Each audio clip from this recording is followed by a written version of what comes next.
That's a lovely reaction, isn't it? Yeah! Hello! Thank you so much. That's a lovely reaction. Oh, it's beautiful. Thank you very much. Really appreciate it. You know, it's interesting because that love for you doesn't wane. It doesn't go away, does it? And you were gone for a few years, you came back, and then you were gone again, and you come back, and it's like they're still crazy for you. It must be a lovely feeling. Are you surprised ever at the support you get here? You know, ever since we were in Take That, we've always been expecting... Can I just stop you there? When he says we, he doesn't mean we, obviously. I mean, I wish I was part of that history. No, but... I've been seeing the lads a lot, so they're on my mind. But, you know...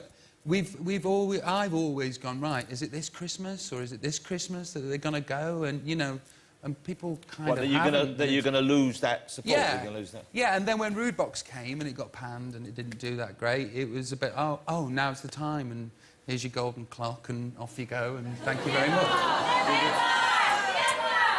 Did it upset you? Did it worry you? Did it trouble you, that feeling?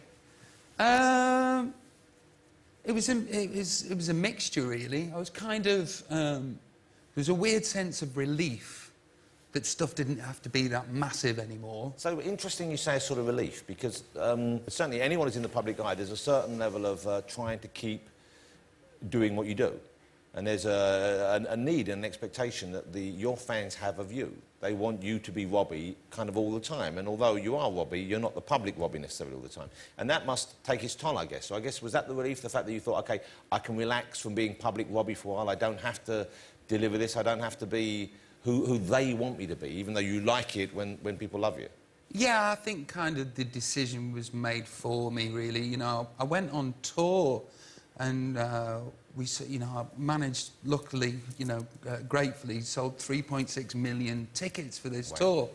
And towards the middle and towards the end, I just developed this stage fright. And I've always been very nervous, you know, very incredibly nervous before coming on here tonight. I haven't done anything for 3 years, so, you know... I could sense you, mate. I'm really pleased you're coming. But I'm always amazed when I hear it, because when you're on stage, you command the stage with what seems like such ease and confidence. Yeah, but you don't know what's going on in my head. And what is the fear? What is the nerves about? Well, you know, sometimes it's 80,000 people, and then... well, when you put it that way... No, but, you know, sometimes it's 80,000 people, and then it's like Russian roulette. Some days you wake up and it's like, there's 80,000 people out there. And it is quite an unnatural thing to do. And, you know, a lot of the time, when I get up on stage, I am very relaxed and I just get through it. And then something comes over me and I don't know what it is, you know, like, when I come on stage, the nerves go. And then all of a sudden, on this last tour, the nerves stayed with me. And, you know, when you're doing 2 hours in front of an audience like that, and you feel that way inside, it's traumatic, it's really, really scary. And, you know, and then I kind of ended up in rehab again, and there's like a circle appearing, you know, you come out, you put an album out, you go, hey, you're thin. At the end of the promo, you're a bit fat. You go on tour, you like it for a bit, then you get nervous, then you go rehab. And I thought, it's time to break Robbie, the cycle. there's one step before, in between getting nervous and going to rehab, and that's the drugs, of course. It's not like, you know what, I don't like... And that's the... You say that. But that's the thing, and that's the thing, he's trying to keep something going in keep some sort of equilibrium or state of control in which you don't then fall into that. I mean, it's obviously a tempting thing, and it's I guess, a short-term solution to the problems you're facing. And how do you avoid that now? How do you think you can move forward without getting into that situation? It's always when there's pressure, always something comes, and I've kind of taken the pressure off myself now. How have you done that? Well, it's a part-time gig these days, really. You know, well, that's very sensible. That's very sensible. You know, and I've got the missus, and she keeps me very grounded, and, you know, it's kind of... there's no need to take myself out of my mind anymore, because I've got somebody that I love with me, and, you know, and... Well, you know... Yes. They called her on camera. So now this young lady in your life, she's an American lady. When did you meet her? Yeah, but don't hold that against her. She's really cool. No, I like Americans. Don't worry. But when did you meet her? And this is something, obviously, you've been looking for the right person, and she seems... Well, I wasn't. That's the thing. you know, in the middle of my 20s, I was kind of after a maid that would look after me and fix me, and then I kind of got into my stroll a little bit and thought I was going to be a bachelor. Yeah. And then I was introduced to Ida, and just things changed. My perspective on everything changed, really, on love, on life, on, you know, what I want to do as regards to children, to marriage, and this business, you know, the whole of this game. She's a wonderful person, and I'm in love. Thank you.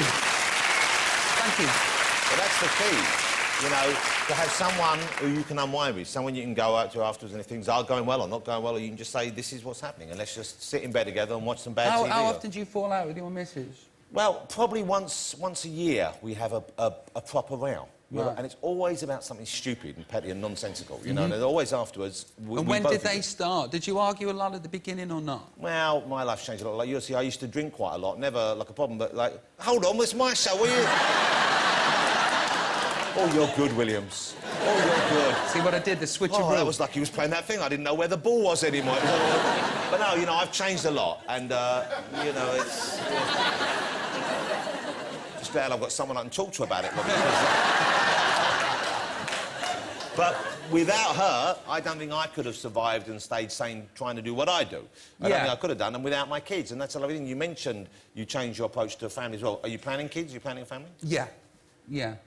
You know, in the next couple of years. So are you going to move back to the UK, or because you met in LA, and I know you have a kind of a life and you have a house, and of course the weather out there is hard to beat? Well, you know, I did 7 years in Los Angeles and then got very nostalgic for England and the soul of the place and the people and the humour. And I was showing the missus Stoke-on-Trent on Google Earth. Well, this is what we do. I can see, I bet she's just said, sell up, let's go. Come on. She actually did. She was looking at it and she goes, you know what, this is so idyllic. Why don't we go there? I thought, I'll just show you first. So off we went to Stoke, and we had a couple of weeks there, and it was lovely, and the people were amazing, as they always are. And you have real family and friends there, don't you? Yeah. I know you're a big part of the community there. Yeah, well. You know, we were thinking about Babas and all that business, and we thought, you know, I thought, why don't we come back to England and give them an English, you know, accent and school them here and all that business, and she was right up for it. Then, so I bought this house, did the winter, and it was a novelty to the missus because she'd never had a winter before, and layers and coats and workings, and she actually doesn't speak like that. And then winter turned into spring. Which comes about June, of course, doesn't it? Yeah, so, and then, you know, you go, actually, I remember why I'm not here, and you just feel better in the sun. I love being in the sun. I love waking up with the sun shining every day. Who doesn't? You're right, I can understand why you have... And if you have the person you love with you, then it kind of doesn't matter. Wherever you are is home. Yeah, yeah. OK, so you're back with now... It's wrong to call it a comeback, of course, because you weren't really on, but it kind of feels like that in a weird way. Does it feel that way for you at all? It's kind of like the script's been written that it is a comeback. You know, and if the script then goes and it's a successful comeback and well done, then I'll be really happy. But it's a great sound as well. I love the sound. It's kind of like you can feel that some of the lessons you learned or the things you experimented with on the last album are still here. And yet at the same time, it's more grown up. It's classier in a way. Yeah, there's a definite A and B side, you know, there's a definite A side, it's a bit, you know, old me with, you know, a bit of a wiser head on. And there's the old the rude box kind of stuff is still there, but like slightly you say... more cutting edge and... Yeah, hopefully a bit more classier. Yeah. Has the missus, and I'm calling the missus because I assume she will be properly, but she kind of is, has she seen early Take That footage? Has she seen you in the early days? Because you were... yeah, that was one of the first things... That's one of the first things that I got out of the way. Really, was YouTube and the Do What You Like video. With the jolly and the mops. Oh, yeah. And I thought, sadly, I know that too well. We've shown that a few times. I thought, if she's OK with this, she'll be all right. You said you bumped into the boys recently, or not bumped into, but you arranged to meet. You met up. Because last time I spoke to you, it seemed to me like that was never going to happen. But you've met up now. You've got talking again. Yeah, the lads were over in Los Angeles and they were mixing their the last album, and got a few emails and a few texts and said, well, can we come up, will you meet, you know. Because they've always said the door's open. Yeah. And, you know, I was very nervous about meeting them because there's like one of me, four of them. They'd been together for a couple of years, got to know each other again. They weren't going to beat you up. You knew that, didn't you? Yeah, but... You could have taken two out anyway. Yeah, they're all... I mean, you could have taken Jason. Go for Mark as well, he's easy. No, they're all pretty handy lads. You know, but they're all comfortable with each other, you know, and there's me coming in that said a few nasty things about, you know, Gary and da-da-da-da-da. And I nearly didn't go. And then I braved it, got on the car, went down to the hotel, and we had this big chat. And we laid all our cards on the table, you know, and it was the biggest weight off my shoulder that I didn't even know was there, you know, bitterness and resentment and anger, all of that just sort of slipped away, and I was just left with four mates, really. And so much so, the next day they were coming up to my house again to sort of celebrate us all getting along. And I thought, I know what I'll do. I'll go out and I'll get this tattoo. Can you get that? So I got this tattoo done, which is the take that symbol. Yeah, it is, isn't it? That's what I thought. And they all came up to the house, and we were having a laugh by then, and they got into the kitchen. They're all around the kitchen table, and they went, hey, lads, look what I've done. Look at this. And all of them, in sync, just went, oh, you knob. Well, that's what you've been missing. Yeah.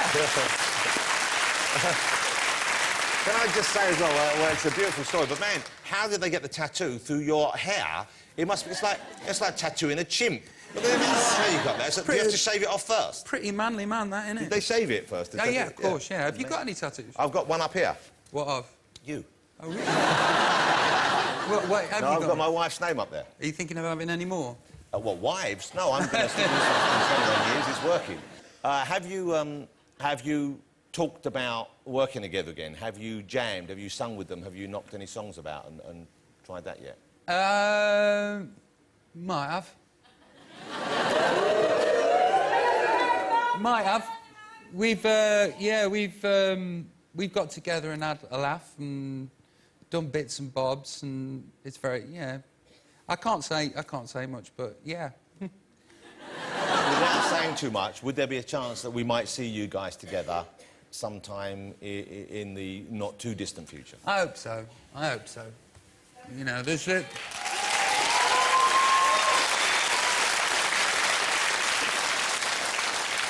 Let me ask just one thing before you move on. We don't have to waste no more. But you did the X Factor appearance, and there was speculation in the press afterwards that, hang on, Robbie's fallen off the wagon again. He's looking a bit buzzy. Yeah. Right. Well, what's the situation there? I get incredibly nervous these days. Really, really nervous. And you know, I've been thinking about the first thing back, and there's 14 million viewers, and it's kind of the centre of the universe at the moment. It's a big, big deal. Yeah. And you must have been excited about meeting John and Edward as well. I mean, that would be yeah, of course. That would be a thing. Oh, they're lovely lads, bless them. And, you know, and I was walking up to the stage, and I got the Rocky theme in my head, and I was going, oh, well, surprisingly enough, I'm not nervous. Brilliant. And then I got back behind this door that was opening, and then I just thought, what are the words? Oh, my God. God gave me a sunshine, or did God give me a love line? What the hell did God give me? And then, which does that, and then the music started, and the doors didn't open. So I'm actually behind the doors, trying to force my way out, which just completely and utterly set me off. And by the time I'd got to the mic and the words came out, you know, I just thought that I had to do a whole gig in 3.5 minutes, and I was incredibly, incredibly nervous. And that was, you know, it wasn't drugs or drink or anything. It was just deer in the headlights. Now, you're going to perform for us this evening. Yes, I am.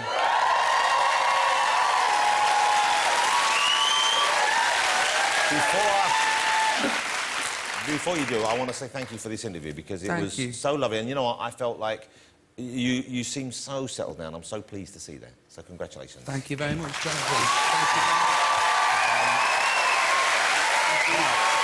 But I've got a little challenge for Robbie here. Go on, if you then. feel up to it. OK, when we've had some of the best live music you could ever see on TV on this show. We have some of the best bands. I know you're going to be great, so don't panic, and I'm going to make sure those doors open immediately, all right? I'm here on the other side.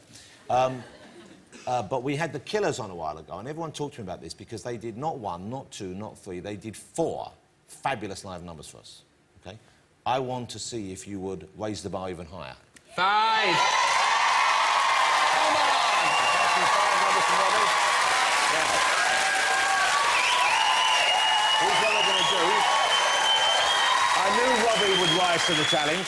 We've spoken to the BBC and they've given us something very special. We can't put 5 songs in the programme, so we're going to put 2 in the show for you now, but press the red button and you will get the extra songs.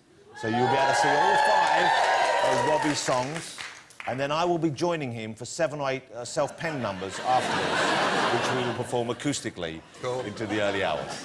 OK, Robbie's going to perform for us live, ladies and gentlemen, Mr. Robbie Williams! Cheers, mate. Thank you.